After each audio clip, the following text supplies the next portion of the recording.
శ్రీమాత్రే నమః. జూలై నెల రాశి ఫలితాలని మనం తెలుసుకోబోతున్నాం.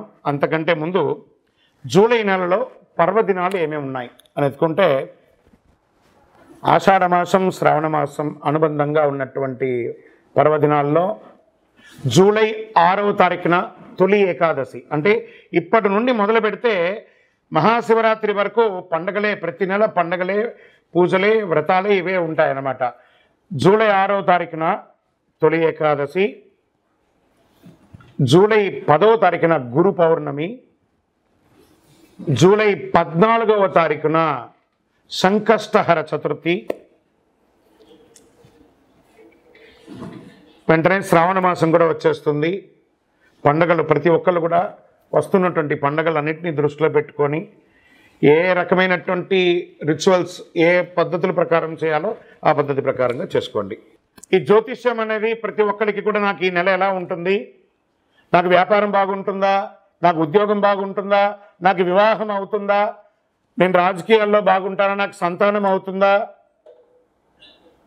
అందరికీ అన్ని రకాలైనటువంటి క్వశ్చన్స్ ఉన్నాయి కదా. వాటికి అన్నిటికీ ఈ నెల గోచార గ్రహస్థితులు ఎలా ఉందో కూడా చెప్తున్నాను. బాగా గుర్తుపెట్టుకోండి. జాతకం పడుతున్న వర్షానికి ఒక గొడుగు మాత్రమే, కానీ జాతకం జీవితం కాదు. ఈ నెల గ్రహస్థితులు: రవి జూలై 16 వరకు మిథునంలో ఉండి తర్వాత కర్కాటకంలోకి ప్రవేశిస్తున్నారు. కుజుడు జూలై 26 వరకు సింహంలో ఉండి తర్వాత కన్యా రాశిలో ప్రవేశిస్తున్నారు. బుధుడు ఈ నెలంతా కర్కాటక రాశిలో ఉంటున్నారు. గురుడు ఈ నెలంతా మిథున రాశిలో ఉంటున్నారు. శుక్రుడు జూలై 24 వరకు వృషభ రాశిలో ఉండి తర్వాత మిథున రాశిలోకి ప్రవేశిస్తారు. శని ఈ నెలంతా మీనరాశి, రాహు ఈ నెలంతా కుంభరాశిలో ఉంటారు, కేతు ఈ నెలంతా సింహరాశిలో ఉంటారు. గోచార గ్రహస్థితులు బట్టి ఈ నెల రాశి ఫలితాలన్నీ ప్రిడిక్ట్ చేయడం జరుగుతుంది. మీ వ్యక్తిగత జాతకానికి ఇదొక 30 నుంచి 40% మాత్రమే వర్తిస్తుంది. మీ వ్యక్తిగత జాతకం మీ పరిసర ప్రాంతాల్లో ఉన్నటువంటి గురువుల్ని సంప్రదించి జాతకం చెప్పించుకోండి. లేదా మా ద్వారా చెప్పించుకోవాలనుకుంటున్నారా, కింద కనబడుతున్నటువంటి మా నెంబర్కి వాట్సప్ చెయ్యండి. జ్యోతిషాస్త్రరీత్యా ద్వాదశ రాశుల్లో ముందుగా మొట్టమొదటి రాశి మేషరాశి. అశ్విని నక్షత్రం 1, 2, 3, 4 పాదములు, భరణి నక్షత్రం 1, 2, 3, 4 పాదములు, కృత్తికా నక్షత్రం మొదటి పాదానికి జన్మించిన మీరు మేషరాశి వారిగా పరిగణించబడుతున్నారు. ఈ నెల మీకు శుభాశుభ ఫలితాలు ఎలా ఉన్నాయి అని చేస్తే, కొద్ది ప్రయత్నంలోనే ముఖ్యమైనటువంటి పనులన్నీ కూడా మీరు సాధించుకునే అవకాశాలు ఉన్నాయి. చిన్న చిన్న సమస్యలు వస్తుంటాయి. ఎందుకంటే 7:30 శని మొదలైంది, ఏదో ఒక ఫోబియాలోకి వెళ్ళకండి. 7:30 శని జరుగుతుంది, కానీ మిగతా గ్రహాలన్నీ బాగున్నాయి కదా. వివాదాలు ఏమైనా ఉంటే అందులో నుంచి బయటపడతారు. ఉద్యోగంలో కొన్ని శుభ పరిణామాలు చోటు చేసుకుంటుంది. కమ్యూనికేషన్ నైపుణ్యం పెరుగుతుంది. వృత్తి జీవితంలో రాబడి ఇబ్బడి ముబ్బడిగా పెరుగుతుంది. వ్యాపారాల్లో ఆశించిన అభివృద్ధి ఖచ్చితంగా జరుగుతుంది. బాగా చెప్తున్నాను, కొత్త ప్రయత్నాలు ఏది చేయకండి. కార్తీక మాసం వరకు కొత్త ప్రయత్నాలు ఏది చేయకండి. ఉన్నదాన్ని కొంచెం చేసుకోండి. ఖచ్చితంగా అనుభవజ్ఞ వ్యక్తులతో సహాయం చేసి ఇది నేను చేయొచ్చా లేదా అని చెప్పండి. మీరు సొంతంగా నిర్ణయం తీసుకొని ఇబ్బంది పడకండి. అదనపు ఆదాయం పెరిగే అవకాశం ఉంది. ఆర్థిక సమస్యల నుంచి చాలా వరకు విముక్తి పొందుతారు. లీగల్ యాక్టివిటీస్ ఏమైనా, కోర్టు కేసుకి సంబంధించిన ఏదైనా ఉంటే కూడా అది మీకు తీరే అవకాశాలు కనబడుతున్నాయి. మాస ద్వితీయంలో 3వ వారంలో ఏమవుతుందంటే కాస్త నిరాశ, అనుకున్నదంతా గొప్పగా జరగవచ్చు. ప్రయత్నాలు ఆశించిన ఫలితాలు రాకపోవచ్చు. ఈ నెలలో రిస్క్ తీసుకోవడం మానుకోండి. నిరుద్యోగులకి ఆశించిన ఉద్యోగం లభించే అవకాశం ఉంది. సహోద్యోగులు మరియు ఉన్నతాధికారులతో సంబంధం బలపడుతుంది. గతంలో ఉన్న అపోహలు తొలగిపోయి కార్యాలయంలో సానుకూల వాతావరణం అనేది వస్తుంది. ఆదాయానికి, ఆరోగ్యానికి ఇబ్బంది ఉండదు. తోడబుట్టువులు ఎవరైనా ఉన్నారనుకోండి, వారితో కాస్త సఖ్యతగా ఉండండి. వివాదాలకు వెళ్ళండి. పిల్లలకి శుభవార్త వింటారు. ప్రేమించే ప్రేమికులకి ఇది మంచి సమయం అని కూడా చెప్తుంది. విద్యార్థులు బాగా చేస్తారు. విద్యాదశ నుంచి మీకు క్యాంపస్ సెలక్షన్స్ పొందే అవకాశాలు ఉన్నాయి. విదేశాలకి వెళ్ళాలి అని అనుకున్న వాళ్ళకి ప్రయత్నం చేయండి. షేర్ మార్కెట్ మిశ్రమంగా ఉంది. వ్యవసాయదారులకి అద్భుతంగా ఉందని చెప్పచ్చు. మీడియా రంగం వారికి మిశ్రమం. సాఫ్ట్వేర్ సంబంధించిన వారికి కూడా మిశ్రమంగానే ఉంది. కొంచెం 7:30 7:30 కనిపించిన జూలై 14, 2025 తర్వాత పరిస్థితులు నెమ్మదిగా మెరుగుపడతాయని కూడా చెప్పచ్చు. చంద్రాష్టమం జూలై 6, 7, 2025 4 గంటల 1 నిమిషం మధ్యాహ్నం నుండి 9, 7, 2025 3 గంటల 15 నిమిషాల ఉదయం వరకు చంద్రాష్టమం ఉంటుంది. సానుకూలమైనటువంటి రోజులు జూలై 2, 5, 10, 13 తారీఖున. అదృష్ట సంఖ్యలు ఈ నెల 4 మరియు 9. ఆరాధించాల్సినటువంటి దేవతలు పూజలు ఏమైనా ఉన్నాయనుకుంటే సూర్య భగవానుని ప్రార్థించండి, ఆదిత్య హృదయం పఠించండి. దక్షిణామూర్తికి శివాలయంలో ఉత్తర భాగంలో ఉంటుంది, ఆ దక్షిణామూర్తి స్వామి వారిని నమస్కారం చేయండి. శనివారాల్లో శివుని ప్రార్థించి నవగ్రహ ప్రదక్షిణ చేసి శని భగవాన్ని ప్రీతి పొందండి. దేహిమే బుద్ధి వైశిష్ట్యం, దేహిమే నిత్య యవ్వనం, దేహిమే పరమ ఆనందం, దేవదేవ జగత్పతి అని చెప్పండి. పరిహారం ఏమైనా చేయాలనుకుంటే సూర్యుడికి మందారం పువ్వు ఆ సూర్యుడికి చూపించి మీ పటాల దగ్గర పెట్టండి.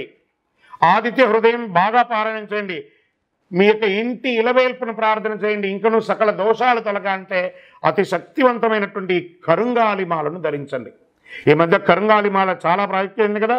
ఇది 48 రోజులు పూజ చేసి చండీ సుదర్శన హోమాదుల యొక్క సంపుటి అంతా కూడా చేసి మీకు అందిస్తున్నాం. ల్యాబ్ టెస్ట్ చేసి కావలసిన వారు మా కింద కనబడుతున్నటువంటి నెంబర్కి మీ జాతకం కావాలంటే జాతకం కావాలి, మాల కావాలంటే మాల కావాలి అని చెప్పి వాట్సాప్లో కావాలంటేనే వాట్సాప్ చేయండి. మా అడ్మిన్ మీకు రిప్లై ఇస్తారు.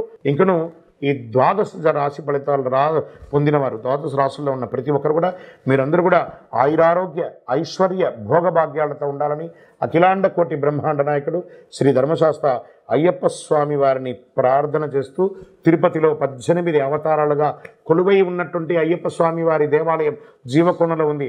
ఆ దేవాలయాన్ని వచ్చి దర్శనం చేసుకోండి. జీవితంలో భాగ్యం ఉంటేనే, రాసి పెట్టి ఉంటేనే ఆ దేవాలయంలో అడుగు పెట్టగలరు. ఆ దేవాలయంలో వచ్చి దర్శనం చేసుకోండి, అష్టైశ్వర్యాలు పొందండి. మీకోసం ఎప్పుడు ప్రార్థన చేస్తూ ఉంటాను. చంద్రమౌళి వెంకటేష్ శర్మ.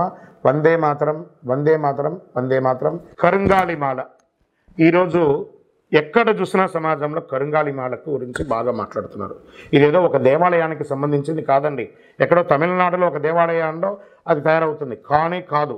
ఇది వెస్టర్న్ ఘాట్స్లో తయారై కరుంగాలి కట్టె అంటారు. ఈ యొక్క మాల అద్భుతమైనటువంటి కట్ట, ఆ యొక్క కర్రతో తయారు చేసింది. చాలా అతి శక్తివంతమైనటువంటి ఈ యొక్క మాల. ఒకటిగా మాలగా తయారు చేస్తుంది, దాంట్లో ఒక రకమైనటువంటి శక్తి ఉంటుంది. కానీ దానికి శక్తిని ఇంకా కొంచెం పెంచడానికి ఒక 48 రోజులు పూజ చేసి సుదర్శన చండీ హోమాదులన్నీ కూడా చేసి దీనికి సంపుటి చేసి ఆరాధన చేసి ల్యాబ్ టెస్ట్ చేసి మరి సిద్ధంగా ఇస్తున్నాం. మరి ఈ యొక్క మాల వేసుకోవడం వల్ల మాకేమైనా మేలు జరుగుతుందంటే ఆరోగ్యం బాగుంటుంది, ఐశ్వర్యంగా ఉంటారు, ఏ విధమైనటువంటి నెగిటివ్స్ ఉన్నా కూడా తొలగిపోతుంది. మరి ఎప్పుడు వేసుకోవాలి ఈ మాల? మంగళవారాల్లో ధరించడం అనేది మంచిది. మరి మేము వేసుకున్న తర్వాత మేము ఎలా ఉండాలి అంటే పడక మీద పడుకోకూడదు. మీరు మాల ఏ రోజైతే వేసుకుంటారో ఆ రోజు మధుమాంసాలకి దూరంగా ఉండండి, సావులకు వెళ్ళకండి. మలమూత్రం వెళ్ళినప్పుడు దాన్ని ధరించకుండా పక్కన పెట్టి వెళ్ళి వచ్చిన తర్వాత కాలు కడుక్కొని మళ్ళీ వేసుకోండి. భయపడాల్సిన అవసరం లేదు. ఇంకోటి జాగ్రత్త పడాల్సింది ఏమైనా ఉందంటే మార్కెట్లో తక్కువ ధరకు చాలా అట్రాక్ట్ చేసి ఆన్లైన్లో చాలామంది మోసం చేస్తున్నారు. జాగ్రత్త పడండి. ఇది అంత సామాన్యంగా దొరికే మాల కాదు.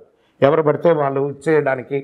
మీరు అడగండి ఎవరినైనా, మీరు ఎక్కడ పూజ చేశారు, దీనికి ఏంటి శాండిటీ ఏంటి, దీనికి పవర్ ఏంటి, ఎవరు ఇస్తున్నారు, ఏ గురుగారు ఇస్తున్నారని అడగండి. ఆ గురుగారి దగ్గర రీచ్ అయిన తర్వాత ఈ మాలను పొందండి. మళ్ళీ మాలను పొందిన తర్వాత మేమేం చేయాలి అదొక క్వశ్చన్ ఉంటుంది.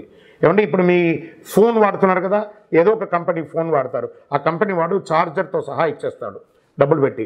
ఆ ఫోన్ ఇచ్చేంత వాడు మొదట కొంచెం ఛార్జ్ ఉంటేనేమో ప్రతిరోజు అది పని చేయాలంటే మనం డైలీ ఛార్జింగ్ పెట్టుకోవాలి. అలాగే ఈ మాలకు ఇంకా పవర్ పెరగాలంటే ఈ మాలను చేతిలో చక్కగా ఇలా పెట్టుకొని ఉదయం స్నానం చేసిన తర్వాత ఈ మాలను ఒక మంత్రం ఇస్తాం.